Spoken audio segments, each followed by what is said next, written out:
Oi, gente! Olha, vamos iniciar neste momento a correção da revisão de língua portuguesa do nono ano de todo o primeiro bimestre, né? Então, vocês tiveram a oportunidade de realizar essas atividades e dessa forma revisar todo o conteúdo, tirar dúvidas. Várias pessoas me enviaram dúvidas, né? Tiraram dúvidas comigo diretamente no privado, e aqueles que não me enviaram nenhum questionamento, e caso tenha alguma dúvida neste momento, né? Vamos sanar todas essas dificuldades neste momento. Então nós tivemos aqui o texto: A necessidade pede carona.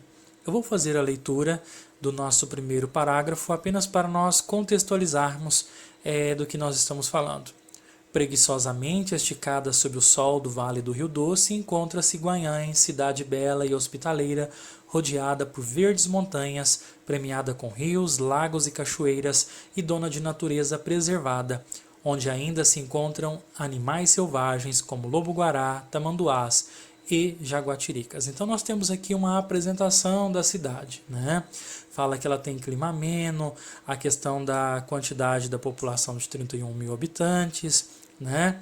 E logo depois apresenta o problema. Atualmente, uma grande polêmica vem dividindo a população: a proibição da carona no transporte escolar, regularizado pela lei número 2.915 do ano de 2011. Né? Aí dá toda a sequência na narrativa, né? na situação problema, com os argumentos, e nós temos a pergunta de número 1. Com base no texto acima, responda as questões de 1 a 4. Com base no texto, marque a alternativa correta ao exercício número 1. Tá? A resposta aí, vamos observar essa primeira. O texto objetivo é encontrar soluções para os habitantes da zona rural de Guanhães que precisam se deslocar até a área urbana da cidade. Sim, de fato, é essa. O texto tem como objetivo justamente esse, né?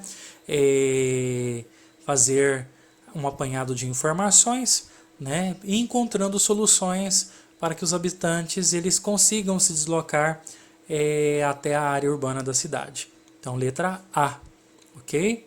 No exercício de número 2, a introdução de um texto argumentativo deve apresentar a ideia central a ser defendida.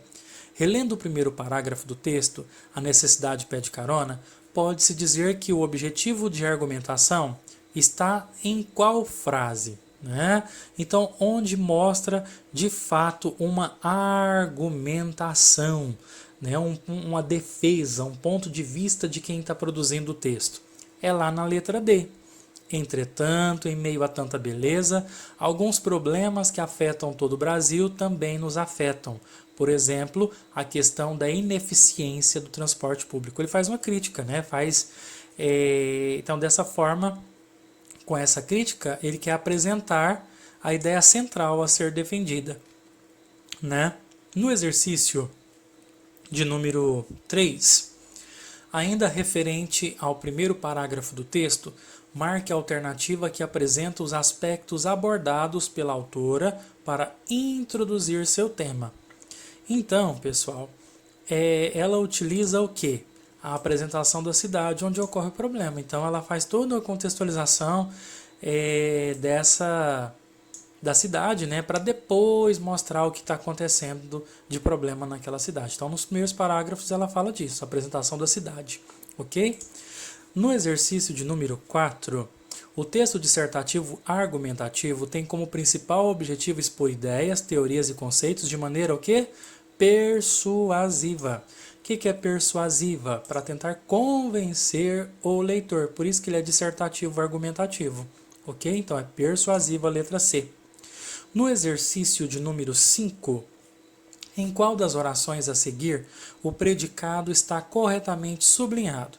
Então, o que é predicado? Primeiro, do lado esquerdo, nós temos, aliás, não necessariamente do lado esquerdo, porque a frase ela pode estar invertida. Então, nós vamos localizar primeiramente o sujeito, e o restante, depois do verbo, é o nosso predicado. Então, na letra A, a gente já percebe que não é. Sujeito Manuel. Treinou bastante seria o nosso predicado. Então, aqui a resposta é a letra C. As ondas é o nosso sujeito, rebentavam barulhentas lá embaixo, seria o nosso predicativo. Então, tudo isso, né?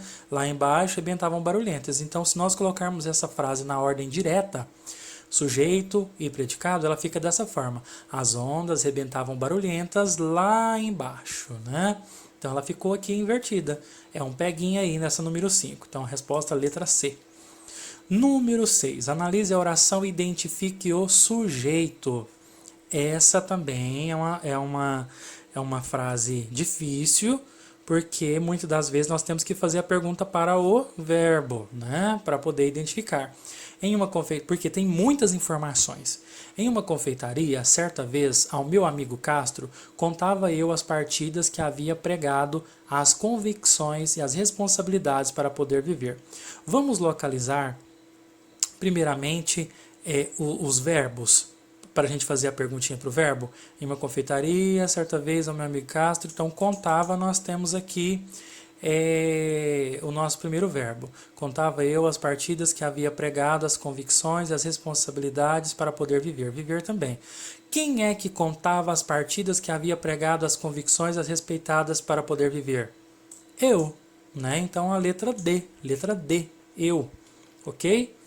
No exercício de número 7, o núcleo do predicado está corretamente destacado em: primeira coisa é saber o que é sujeito e o que é predicado. Então vamos analisar se pediu para identificar núcleo do predicado, então tudo aquilo que for de sujeito nós vamos eliminar. Então, por exemplo, essa letra D aqui, ó, o palestrante pediu atenção dos ouvintes. Então, palestrante faz parte do sujeito, então não é núcleo do predicado. O que mais aqui? Letra B, entregaremos as flores na igreja, né? As flores olha que trem estranho, tá muito estranho isso aqui. Lembrando que núcleo é uma palavra só, então de barco tá errado, as flores está errado, né? Então, pessoal, essa número 7 aqui, a resposta é a letra E. Olha aqui, ó, as pessoas no cais é o meu sujeito, enxergavam o barco é meu predicado. Qual é o meu núcleo do predicado? O verbo é de ligação ou é de ação? Se for de ação, é o próprio verbo. Se for de ligação, o núcleo do predicado é a característica, é o predicativo do sujeito. Ok? Número 8. Na oração, a inspiração é fugaz, violenta. Podemos afirmar que o predicado é... Essa pergunta aqui também é bem legal. Então, por quê? Porque nós temos aqui, ó, fugaz, violenta, dois núcleos, né, do predicado, porque nós temos um verbo de ligação aqui. E aí, muitas das vezes, já tem duas palavrinhas aqui que pode confundir quem está respondendo essa questão. Mesmo assim, o que nós vamos analisar? O verbo é de ligação. Então, se ele é verbo de ligação, ele é nominal. Ou pode ser a letra B, ou pode ser a letra E, né? Então, nessa aí, qual é a resposta correta? Nominal, porque o verbo é de ligação? Sim ou não? É nominal porque o verbo é de ligação? Ou é nominal porque o verbo tem sua significação completada por dois nomes que funcionam como adjuntos adnominais? Não tem nada a ver, né? Então essa resposta é a letra B, nominal, porque o verbo é de ligação, simples assim, ok? No exercício de número 9, identifique a alternativa em que o verbo da oração não é de ligação. Então o único verbo que não é de ligação, nesse caso aqui, também é um peguinha. É esse aqui, ó, ficou em casa o dia todo. O verbo ficar, muitas das vezes, ele é de ligação. Por exemplo, a menina ficou doente. Nesse caso de ligação, mas nesse caso aqui é uma ação, porque ela ficou lá em casa. Você consegue imaginar ela ficando lá o dia todo, né? Então é uma ação. Então a resposta é a letra D. No exercício de número 10, leia sentenças e assinale verdadeiro para V para verdadeiro e F para falso. Em seguida, marque a opção que contém a sequência correta. Vamos analisar então Na frase Paulo está adoentado, o predicado é verbal. Gente, essa resposta aqui, ela é falsa, tá? Por quê? Porque adoentado é uma característica, então o predicado não é verbal. O predicado é nominal, ok? Então é falso aqui. Verbos de ligação têm função de ligar o sujeito à sua qualidade. Verdade, né? Então o sujeito na sua característica, sua qualidade. O núcleo do predicativo do sujeito é o verbo de ligação que liga o sujeito à sua qualidade. E aí? Núcleo do predicativo do sujeito, o núcleo do predicativo do sujeito é o verbo de ligação que liga o sujeito à sua qualidade. Gente, existe por acaso núcleo do predicativo do sujeito? Não, o núcleo do predicativo de sujeito é o próprio predicativo, não é o verbo de ligação, né? Então, nesse caso aqui, essa pergunta está totalmente estranha, porque o núcleo do predicado nominal é o predicativo do sujeito, mas aqui tá falso do jeito que foi escrita a frase, tá? Na frase Ana está decepcionada, o verbo é de ligação. Verdadeiro, olha a característica, verbo de ligação, tudo correto, né? Então, verdadeiro. Em Antônio permaneceu por horas esperando sua vez de ser atendido. O verbo de ligação marca uma mudança de estado. Antônio permaneceu. Se ele permaneceu, não houve mudança de estado, né? Houve permanência, né? Então, a resposta está falsa. Então, a resposta correta, a sequência é a letra C. Na 11, analise as orações subordinadas abaixo, identifique com P as predicativas e com S as subjetivas. Nós já aprendemos que tudo aquilo que vem antes da palavrinha que, se for um verbo de ligação, é predicativa. E se o verbo de ligação ele estiver no início da frase e a nossa oração principal aí antes do que ela não tiver sujeito, ela é subjetiva, simples assim, né?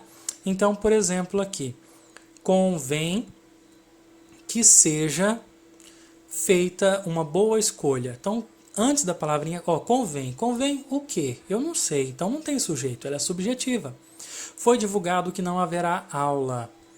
Observem aqui, foi divulgado que não haverá aula. Foi divulgado. Foi divulgado o quê? Eu também não sei. Então, subjetiva de novo. O interesse do professor é que todos façam uma boa prova. Percebam, nós temos aqui o artigo, o interesse, determinando que aqui tem sujeito. E nós temos, antes da palavrinha que, um verbo de ligação. Portanto, ela é predicativa. Meu desejo é. Observem, antes da palavrinha que tem o verbo de ligação, portanto, é predicativa. Essa frase aqui, é certo que o Brasil ganhará o campeonato.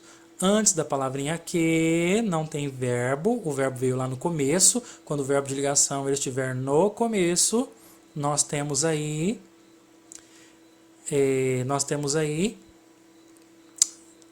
uma oração subjetiva, né? E da mesma forma dessa próxima, é verdade que todos são felizes, também ela é subjetiva. Portanto, a resposta da 11 é a letra D, essa sequência aqui, ok? No exercício de número 12, mais uma questão de interpretação de texto.